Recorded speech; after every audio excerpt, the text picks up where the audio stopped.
नमस्कार, आप सुन रहे हैं रेडियो जिंदगी 90.8 FM। नवनीत स्वागत करता है आपका प्रोग्राम किताबें बोलती हैं। और किताबें बोलती हैं, बहुत कुछ कहती हैं किताबें, और क्या कुछ कहती हैं किताबें ये बेहतर हम जानेंगे उस शख्सियत से मिल करके जिसने अपना बहुत लंबा समय, बहुत लंबा एक अनुभव जिनका रहा है लेखन में, और बहुत ही ख्याति प्राप्त लेखिका हैं आप पूरे देश की।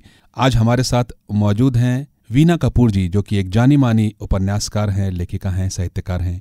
वीना जी, स्वागत है आपका रेडियो जिंदगी के प्रोग्राम किताबें बोलती हैं में। धन्यवाद नवनीत जी। तो वीना जी, आप इतने लंबे समय से लेखन आप कर रही हैं, तो इस सवाल का जवाब आपने न जाने कितनी बार दिया होगा कि जो लेखन की यात्रा है वो कहाँ से शुरू हुई? लेखन की यात्रा मैं पिछले 20 वर्ष से पहले शुरू करी थी। शुरू में तो मैं कविताएं लिखा करती थी, और कविताओं में भी मेरा समाज के अंदर होने वाली तरह के जो प्रसंग होते थे उनके ऊपर मेरा प्रश्न होता था।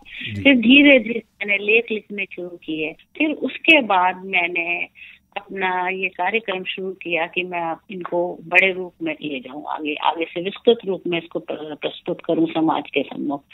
तो मैंने इसके ऊपर लिखना शुरू किया। मेरे पति ने मुझे इस बात की प्रेरणा दी कि आप लिखिए, कोई बात नहीं, इसके आप अपनी प्रशंसा की और का इंतजार मत करिए, आपके पास जो प्रेरणा है उसको आप काम में लाइए। बेसिकली मैंने कोटा शहर में मैं जन्म लिया, कोटा शहर में पढ़ी। राजस्थान का एक मिडिल क्लास सिटी हुआ करता था किसी समय में, शहर था उस समय। आप ये सोचिए, वहीं से मैंने पैदा हुई, वहीं मैं पढ़ी, वहीं मैंने राजनीति शास्त्र में 1968 में MA किया। क्या बात है। पहले मैं राजनीति पे लिखा करती थी, स्टेज आर्टिस्ट भी रही, कॉलेज वगैरह में फंक्शन होते थे उसमें मैं बोला भी करती थी। क्या बात है। फिर उसके बाद धीरे धीरे मैं मुखर होती चली गई, और मैंने हमेशा समाज के अंदर होने वाले किसी भी अन्याय को बहुत दिल से अनुभव किया। बिल्कुल। मैंने सोचा ये एक नारी के साथ, हर जगह नारी के साथ, अगर नारी एक आदर्श है, नारी एक प्रेरणा है, एक शक्ति है, समाज की संचालिका है, तो जो जिस काम को वो पुरुष के साथ मिलकर करती है उसमें पुरुष को इतना अहम पद क्यों दिया जाता है, जबकि नारी को हमेशा शोषण की शिकार होती रहती है। तो मेरा मन बड़ा द्रवित हो जाता था किसी भी नारी को देखने के बाद, तो मेरी लेखनी चलनी लगती थी। तो मेरे पास जितनी भी मैंने किताब लिखी, आज पहले तो मैंने अपने इसका लेखन का आरंभ किया आज का भारत, धर्म, समाज और राजनीति की। हमारे जीवन के अंदर धर्म का कितना बड़ा आधारशिला है। आज हमारे घर, हमारे परिवार, हमारा समाज, हमारा देश, हमारा जो कुछ भी हम आज उन्नति कर रहे हैं, वो हमारे जो बड़े बड़े ग्रंथ हैं, हमारे वेद हैं, वो हमारी आधारशिला है। आज हमारे बच्चे जिन अनुशासन में चलते हैं उसका आधार हमारे समाज का रूप है जी। मैंने उसके ऊपर प्रथम बुक अपनी लिखी। मैंने सब समाज के सामने ये प्रस्तुत किया कि हमें कभी भी ये नहीं सोच के दिखना चाहिए कि हम किसी से कमजोर हैं या कम हैं। हमारी संस्कृति बहुत महान है। आज हमारी संस्कृति को विदेशी लोग आकर के उसके आगे नतमस्तक हो जाते हैं। आप ये देखिए तो सही कि हजारों महिलाएं आज हमारे यहाँ के संगीत सीख रही हैं, हमारा साहित्य पढ़ रही हैं, हमारी सामाजिक प्रतिष्ठा को वो गले लगाती हैं आकर के। वो देखती है नारी जितनी सुरक्षित हिंदुस्तान के अंदर है, भारत के अंदर है, उतनी कहीं नहीं है। क्या बात। अगर आप दूसरी बुक मैंने लिखी वेदना जी, उस वेदना के अंदर मेरा मुख्य विषय नारी ही रहा सदा। तो जितनी मेरे जीवन शैली जी, अपने जीवन की यात्रा के अंदर जो तरह तरह की महिलाओं से मेरा परिचय हुआ, जो मेरे संपर्क में आई, तो हर नारी की एक वेदना थी। चाहे वो विक्षिप्त थी, चाहे वो घर की प्रतिष्ठित बहू थी, या वो घर की प्रतिष्ठित लड़की थी, हर जगह उसके मन में एक वेदना थी, और समाज ने उसकी जो कमजोरी थी उसका भरपूर फायदा उठाया जी। मैं इस चीज को देख के बड़ी दुखी होती थी। मैं कहती थी, नारी तू एक वेदना है, तेरे मन में, तेरे रोए रोए के अंदर एक वेदना भरी हुई है। आज परिवार में कोई परेशानी आ जाए, कोई मुसीबत आ जाए, कोई कुछ हो जाए, वो कंधे से कंधा उठा के हौसले से खड़ी होती है पुरुष के साथ में। नहीं, मैं खड़ी हूँ साथ में। क्या बात है। और नारी को उसके बराबर का सम्मान नहीं दिया जाता। आप सोचिए इस चीज को। मेरी वेदना में मैंने बहुत सारी कहानियां लिखी, और ये बिल्कुल जीती जागती तस्वीर है जी। पुरुष के द्वारा नारी का किस तरीके से दोहन किया जाता है, ये मैंने खुद बहुत खुली आंखों से देखा। मेरा मन भी रो पड़ता था देख करके कि नारी तू क्या है, तुझे भगवान ने, ब्रह्मा ने तुझे किस रूप में बनाया है जी। ब्रह्मा ने इतना तो सौंदर्य प्रकट दिया। बस पुरुष क्या सोचता है, औरत महिला जो है एक सौंदर्य का रूप है, उसके आकर्षण से वो प्रभावित हो करके उसको वो जिस तरीके से चाहता है उस तरीके से समाज में प्रस्तुत कर देता है जी। ऐसा नहीं है कि हमारे भारत में नारी का मान नहीं है, मान भी है, नारियां आगे भी बढ़ रही हैं। और आज देश को, अगर गुजरात के अंदर दुर्गा पूजी जाती है जी, तो कलकत्ता और बंगाल के अंदर काली का रूप भी पूजा जाता है। क्या बात है। समाज उसके आगे नतमस्तक हो जाता है। बिल्कुल। तीसरी बुक मैंने लिखी सांची पाती। जब लड़का पढ़ने जाते हैं, हम यंग होते हैं, युवा होते हैं, जाते हैं, पढ़ते हैं, लिखते हैं, जब बिछोह होता है तो एक दूसरे को किस तरीके से अपने बिछड़न को वो करते हैं, दिल से लगाते हैं कि आज हम रात थे, हम कल जा रहे हैं। और उस समय सब युवाओं की क्या इच्छा होती है कि हमारी जीवन संगनी कैसी होगी अब, और हमारा आज का भविष्य आगे का क्या होता है। वो 5 दोस्त आपस में अपने अपने जीवनचर्या की बात करते हैं जी। उसके बाद मैंने लिखी समर्पण जी। समर्पण में मैंने एक लड़की जन्म से लेकर के और जब तक वो युवा होती है वो उसका पूरा जीवन समर्पण में ही बीत जाता है, और समाज उसकी मुखरता को आज की तारीख में किस तरीके से लेता है। अरे ये लड़की तो बहुत ज्यादा बोलती है, इसको हम इसे किसी भी तरीके से इस्तेमाल कर सकते हैं। और जगह जगह पर वो लड़की युवा होती जाती है, जैसे जैसे उम्र में बढ़ती जाती है, अपने पड़ाव में तरह तरह के युवाओं से उसका परिचय होता है। वो किस तरीके से उसको वो करते हैं कि मैं आपके लिए क्या शब्द ढूंढूं, कि उसको बड़े उससे देखते हैं कि भाई ये तो क्या है, ये तो इसको तो हम जैसा चाहेंगे वैसा। बिल्कुल। और वो लड़की जो है वो फिर भी अपने आप को समर्पित करती हुई, परिवार की लाज को रखती हुई आगे बढ़ती चली जाती है। बिल्कुल। एक मैंने इसके बाद एक नॉवल लिखा जिसमें कि मेरा कहने का ये सांची पाती, मेरा कहने का मतलब ये था कि एक लड़की का लालन पालन ही बहुत कुछ नहीं होता, पर एक बेटे को, एक पुत्र को कुछ बनाना बिल्कुल उतना ही मुश्किल है जितना कि एक लड़की को दूसरे घर भेजना। बिल्कुल। जब पैदा होता है तो माँ गोदी में लेकर के उसकी आंखें उस आशाओं से, उसकी आंखों से आंख मिलाती है कि तू मेरे परिवार की लाज है, मेरे परिवार, मेरे कुटुंब को तू आगे बढ़ाएगा तो तू, मतलब परिवार की इतनी ज्यादा आशाएं उस बेटे से होती हैं कि वो पुत्र इसी आशा के अंदर आगे बढ़ता चला जाता है कि मैं अगर कुछ नहीं बना तो मेरी परिस्थितियां और मेरी आगे का जीवन कितना विकट हो जाएगा। तो एक माँ और बेटा आपस में किस तरीके से, और परिवार उसको किस तरीके से आगे बढ़ाता है। एक मेरा कहने का मतलब ये था कि भाई बेटे को पैदा करना आसान होता है, पर उसको उसकी जिंदगी के अंदर संचालित करना उतना ही मुश्किल काम होता है। बिल्कुल। हम लोग सोचते हैं कि बेटा पैदा हो गया। उसके बाद मैंने लिखी मेरा क्या कसूर है जी, नॉवल का। तो उसमें मैंने जो सबसे बड़ी समस्या आजकल चल रही है कि पुरुष और स्त्री का रिलेशनशिप, लिव इन रिलेशनशिप, लड़कियां जाती हैं, बहुत पढ़ जाती हैं, अपने अपने रोजगार में मस्त होकर के पुरुषों के साथ काम करती हैं, और वो इतनी खुल जाती है कि उनके साथ वो विवाह से पूर्व अपना जीवन बिताना शुरू कर देती है जी। दुष्परिणाम भी होता है। उस दुष्परिणाम में वो कई बार वो इतनी आगे बढ़ जाते हैं कि उनके द्वारा किया हुआ वो दुष्परिणाम समाज के सामने प्रश्न चिन्ह हो जाता है। एक बच्चा अगर पैदा हो जाता है उसको अपनाने के लिए पुरुष तैयार नहीं होता जी। वो उस बच्चे को छोड़ के और उस स्त्री को अकेला छोड़ के चला जाता है समाज के अंदर। तो मैं ये पूछती हूँ कि वो बच्चा पूछता है कि भाई मेरा क्या कसूर है, आप दोनों माता पिता के इस आनंद के आगे। तो मैंने लिव इन रिलेशनशिप पे एक प्रश्न उठाया। उसके बाद मैंने लिखा सुनी कोख। एक माँ के 3 बेटे होते हैं, 3 बच्चों को 3 तरह से पैदा करती है। कोई किसी को मिलिट्री में भेज देती है, कोई डॉक्टर हो जाता है, और कोई राजनीतिज्ञ हो जाता है। पर हर बेटे का अपना लक्ष्य होता है समाज को लेकर के। यहाँ पे राजनीति भी बीच में आ जाती है जी। एक जो बच्चा सैनिक बन जाता है, अगर वो इस जीवन से शहीद हो जाता है, पर उस परिवार को, उस महिला को संभालने की जिम्मेदारी कोई नहीं लेता। उसके बच्चे वही सड़क पे खड़े रहते हैं, वही ऑफिसों में लाइन में खड़े रहते हैं, लगाते रहते हैं, लाइए आज हमें रोजगार दे दीजिए।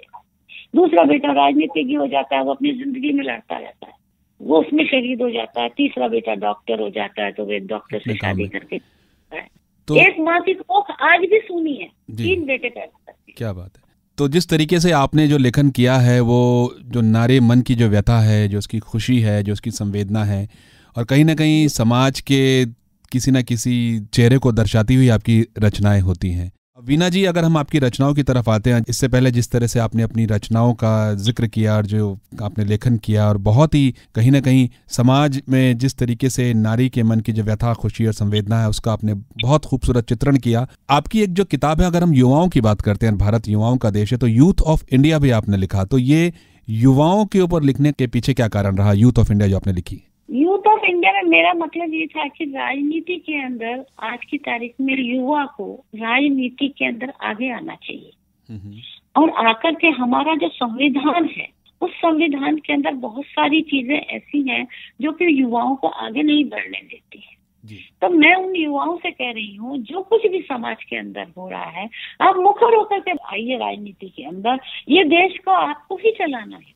हम जब तक अपने साथ होने वाले अन्याय को के सामने प्रश्न चिन्ह नहीं उठाएंगे, तब तक हमारा देश आगे नहीं बढ़ पाएगा। ये देश युवाओं का देश है जी।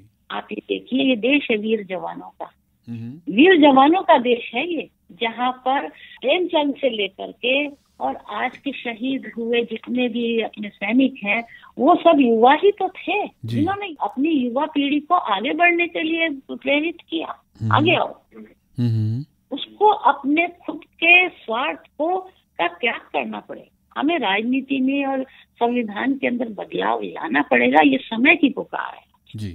तो निश्चित तौर पर ये समय की पुकार है, और अपनी इस बातचीत को हम आगे बढ़ाते हैं। वीना जी, जिस तरीके से आपने जो उपन्यास लिखे हैं, उसमें जो मुख्य पात्र रहा है वो नारी रहा है, और आज के परिदृश्य की जब मैं बात करता हूँ, जहाँ पर हम बात करते हैं वुमन एम्पावरमेंट की बात करते हैं, नारी सशक्तिकरण की जब बात होती है, तो आपका जो लेखन है वो जो बात कहता है, उसमें आप नारी सशक्तिकरण को आज के दौर में किस तरीके से देखती हैं? आज के दौर में मैं देख रही हूँ कि नारी सजग होती जा रही है। वो अपने साथ होने वाले अन्याय के लिए अब बोलने लग गई है समाज के अंदर। नहीं, मैं ऐसा नहीं। पर मैं आपको बताऊं, हमारे न्यायालय है, सर्वोच्च न्यायालय है, स्त्री और पुरुष को बराबर का अधिकार दे देते हैं, परंतु हमारा समाज आज भी उसको जो न्याय मिलना चाहिए उसको देने के लिए क्यों हिचकिचाता है। एक विधवा अगर विवाह करती है तो हमारा समाज उसके विरोध में खड़ा हो जाता है। क्यों भाई? एक पुरुष दोबारा विवाह कर सकता है, एक नारी दोबारा विवाह नहीं कर सकती। उसके अंदर भी एक आत्मा बसती है। दूसरी तरफ एक वो नारी है, वो पढ़ लेती है, लिख लेती है, सब कुछ कर लेती है, और जब वो कमाने जाती है तो उसके साथ शाम को 5 बजे आकर के हर घर का मालिक ये सोचता है कि भैया आकर के खाना बना के मुझे दे दी। क्यों? पुरुष भी तो कमा के आया, स्त्री भी कमा के आई, उसके साथ इतना अन्याय क्यों होता है जी? तो मेरा हमेशा है, पर आज की नारी बहुत सजग हो गई है। वो अपने साथ होने वाले अन्याय को स्वीकार नहीं करती है। जब भी हमारे देश के अंदर आप ये देख रहे हैं कि ये जो तलाक है वो बढ़ते चले जा रहे हैं। नारी एक सीमा तक को सहती है, और जब आपने देखा किसी पेड़ की टहनी जब तक खड़ी रहती है, जब तक कि उस बोझ को उठा लेती है, और जिस दिन वो बोझ पर गिर जाती है तो उसकी टहनी टूटने पे आ जाती है, तो उसकी जो सहन शक्ति है वो सारी सीमाओं को पार कर जाती है, और वो चली जाती है न्यायालय के अंदर कि मुझे नहीं चाहिए ऐसा जीवन। तो आज की नारी भारत के अंदर बहुत सजग होती जा रही है, मुझे बड़ा अच्छा लगता है। एक बाल कवि वैरागी हुआ करते थे, उन्होंने एक बार लिखा था कन्या के बारे में, वो मेरे लिए बहुत बड़ी प्रेरणा है। 2 लाइनें उन्होंने ये कहा था कि स्त्री के लिए, एक कन्या के लिए किस तरीके की बातें इस लड़की के लिए हमारा समाज में होती। कन्यादान, अरे कन्यादान तो उस वस्तु का होता है जो बहुत ज्यादा हो जाती है। इसके अंदर आपने दान देके क्या किया? मतलब आपको जरूरत नहीं थी उस लड़की की, आपने दान कर दिया उसका। दूसरी तरफ एक शब्द प्रयोग में लाता आता कि भाई कन्या तो पराया घर है, तो लड़की से पहले दिन से कह दिया जाता है तुम पराया धन हो और तुम्हें तो पराए घर जाना है। ये सब चीजें आज की लड़की स्वीकार करने को तैयार नहीं है। वो कहती है जितना हक लड़के का है इस घर में उतना ही मेरा भी है, मुझे पूरा न्याय चाहिए। जी। और फिर भी आप देखिए आज भी हमारा समाज इतना संकुचित है कि स्त्री को और लड़की को लड़के के बराबर में न्याय देने में वो कहीं ना कहीं बहुत संकुचित हो जाता है। वो देख के बड़ा बुरा लगता है कि भाई जब तक लड़की अपने हक का मांग नहीं करती, जब तक माँ बाप भी नहीं सोचते कि मुझे भी लड़की के साथ न्याय करना है, कि तेरे को बराबर का हक देना है।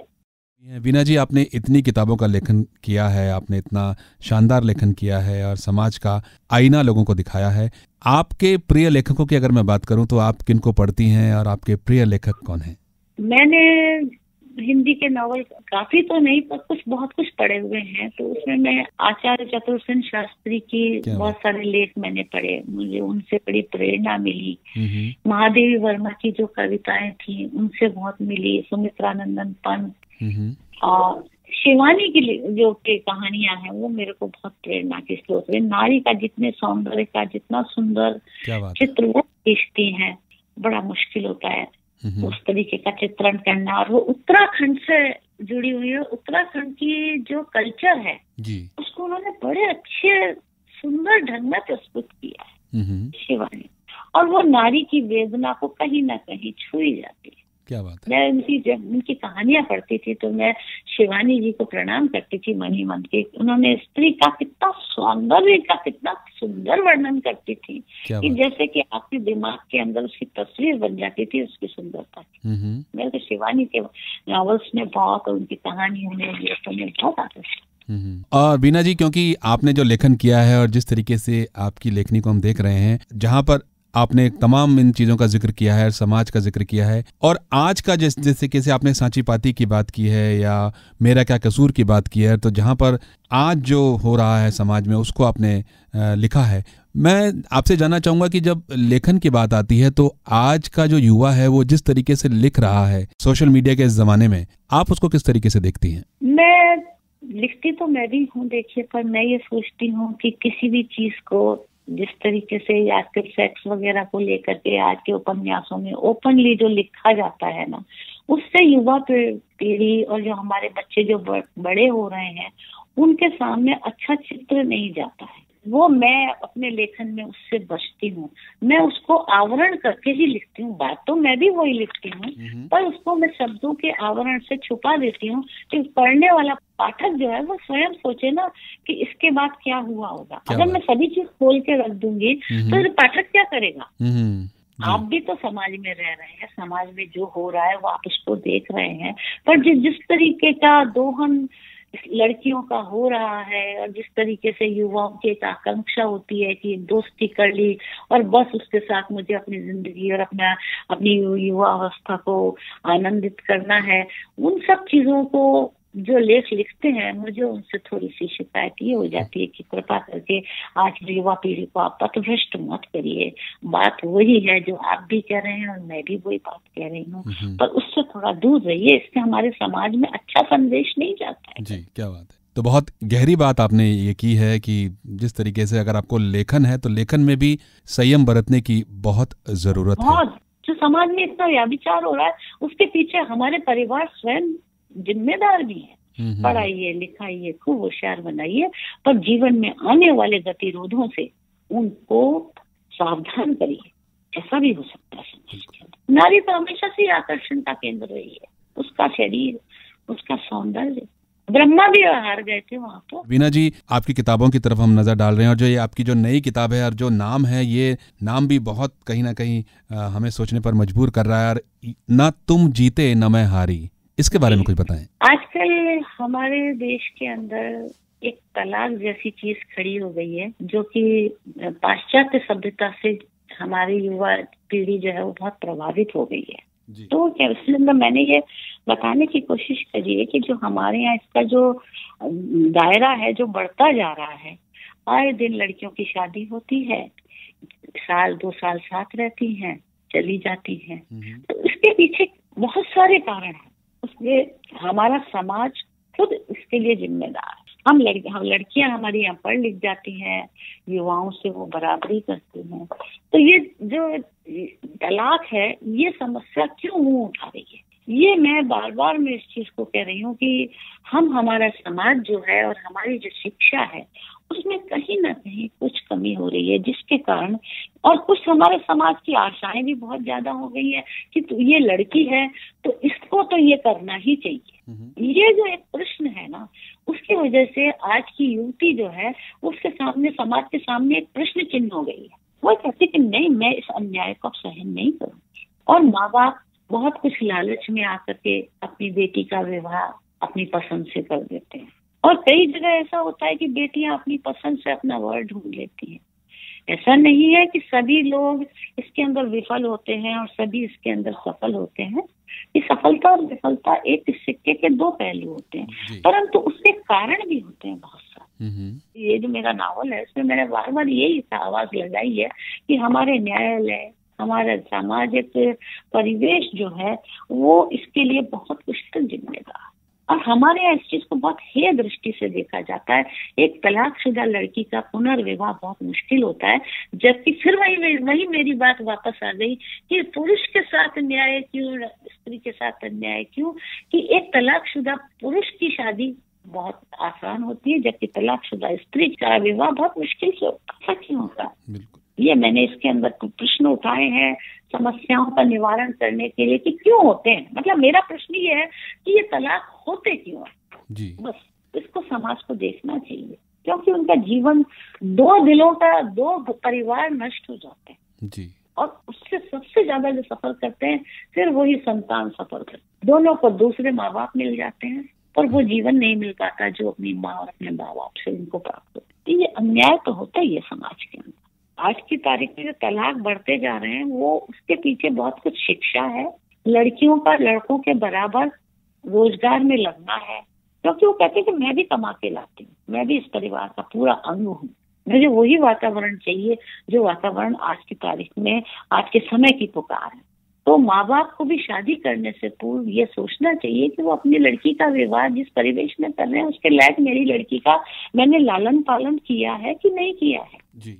तो वो आगे उस समाज में आगे नहीं बढ़ पाती है, या वो दम घोट देती है उसी वातावरण के अंदर। जो तलाक के विरुद्ध नहीं बोलती है वो उसी समाज के अंदर घुट के रह जाती है। फिर ये मेरा नॉवल आखिरी था, इसमें जो आजकल मैंने इसको लिखा न तुम जीते, जहाँ न पुरुष जीतता है न नारी जीतती बिल्कुल, है, बिल्कुल दोनों का अहम जीतता है। क्या बात है, तो ये बहुत बड़ी बात है। उस अहम के अंदर बलि कौन होते हैं? उनके द्वारा पैदा की हुई संतान। क्या बात है, बिल्कुल। तो कहीं ना कहीं ये बहुत ही ज्वलंत प्रश्न छोड़ता हुआ ये आपका जो उपन्यास है कि न तुम जीते न मैं हारी, और जो कि आपका एक नया उपन्यास है। और श्रोताओं, आज किताबें बोलती हैं बेहद खास रहा, जहां पर देश की जानी मानी उपन्यासकार वीना कपूर जी हमारे साथ जुड़ी, और नारी मन की जो व्यथा है, जो खुशी है, जो संवेदना है, वो उनके उपन्यासों पे हमें देखने को मिलती है। और जो ज्वलंत जो एक प्रश्न है वो कहीं ना कहीं उनके उपन्यास छोड़ते हैं और समाज को एक आईना जरूर दिखाते हैं। तो आज किताबें बोलती हैं में वीना कपूर जी हमारे साथ जुड़ी। वीना जी, आपका बहुत बहुत शुक्रिया, धन्यवाद हमारे साथ जुड़ने के लिए इस कार्यक्रम में। धन्यवाद नवनीत जी।